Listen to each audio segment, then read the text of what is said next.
Here are the materials you'll need for the basic basket with grass. We'll need 3 skeins, no more than 90 yards, of oatmeal chenille, 7-weight jumbo, of course. You can use whatever color you want.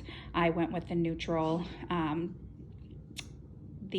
oatmeal because it looks more like a wickered basket look, I guess. So anyway, then moving on, I used about 2.5 ounces of this pretty green yarn, and I just went to town cutting strips of like 3 to 6 inches long, maybe.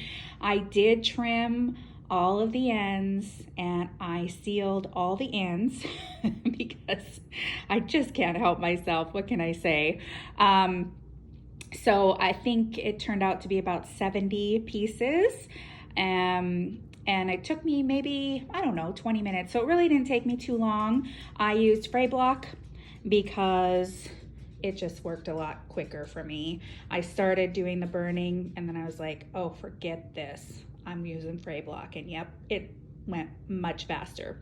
But you guys do whatever you want to do.